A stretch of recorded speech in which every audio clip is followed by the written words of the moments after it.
Hello, I'm going to show you how to make some nice chocolate fudge. Now I put in a stick of butter. I really should have put it in at the end. And 1 1/3 cups of cocoa powder. Trying to show you the third there. 6 cups of white sugar. That's like most of a 4-pound bag. So make sure you have your sugar. 3 cups of milk. Watch me make a mess in a minute. Here's 1, 2, and 3. There's the mess. Sorry about that. Now we're going to start stirring. Let me talk about this pan a minute. I like a thick bottom pan, and this one is non-stick. And I like it because it's kind of bigger at the bottom than it is at the top, so the sides are tapered. You don't want anything to stick. And the whole time I'm going to stir every now and then, and I really want to stir and make sure nothing sticks to the bottom of the sides of the pan. I start off with the heat at about 7. My stove high is 10 and it goes down to low. I forgot the salt, so you get 1/4 of a teaspoon of salt. My measure only goes a half, so it's a small half, you know. And that I'm going to put in 2 tablespoons of corn syrup. You don't have to. If you're scared of corn syrup, it's supposed to make a smoother fudge. I've always used it. This is not health food anyway, but you can avoid it or not use it. I have made fudge when I didn't have any corn syrup, and I used chocolate syrup, like Hershey's chocolate syrup, which is mostly corn syrup anyway. So I've got that up on a 7, and I'm going to stir and work on the sides, and I want it to come to a boil. As it cooks and the fudge gets hotter, I start lowering the temperature on the pan. I eventually lowered it down to about a 3. This took about an hour to cook.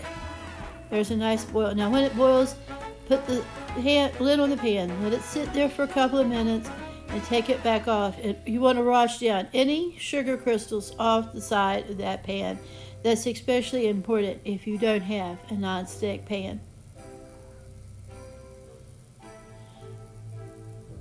So you want it to bubble and cook like that, and the whole house begins to smell like a chocolate shop. It's absolutely fantastic.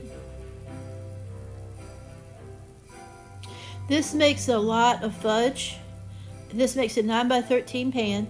I didn't show you, but while you're doing this, you want, between stirring, you don't have to stand there and stir all the time, but I usually sit around in the kitchen and maybe give it a stir about every 10 minutes.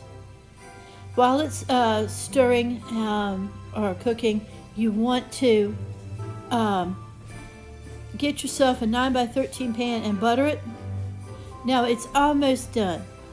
Now this is how I test my fudge, okay? I've got a bowl of cold water here, and what I'm going to do is drop of that in there and see if it has reached the softball stage. And I apologize, I'm still getting used to filming all this stuff. So I'm over there in the corner, right? But what you want to do is to be able to pick it up and see how that works. You can hold it and squish it in your hands, almost like chewing gum, like you've been chewing on chewing gum. Not quite there. That's perfect. Okay, now here's my money shot. Into the mixer bowl it goes. Now. And I cut this film here. This is stirred for about 10 minutes. You see how it thickens up? I really stirred it a little bit too much. And it went about 3 or 4 tablespoons of peanut butter. I have used more. I have used none.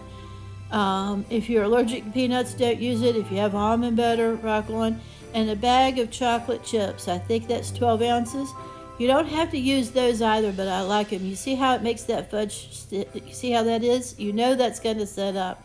In fact, look at it. I stirred a little too much. It would have been better if I had taken it off sooner. The fudge is fine.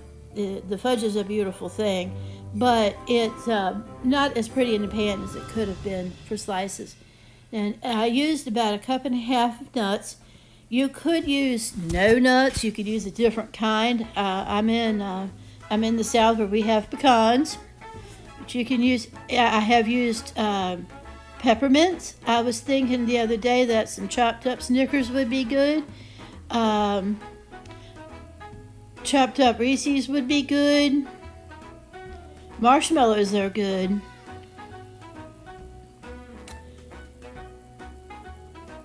How about some pretzel pieces? I could see that. Whatever kind of works for you. If you used white chips, you would have a swirl in there. Don't let white chocolate chips. That would be pretty for Christmas. The white chocolate with the peppermint in it, that would be pretty for Christmas. Now see, this is where it's set up a little bit too more. If it was just perfect, you would have that swirl. I had to take a spatula and spread it out. And but anyway, it spread it, flattened out. There's nothing really wrong with that. It is a beautiful thing.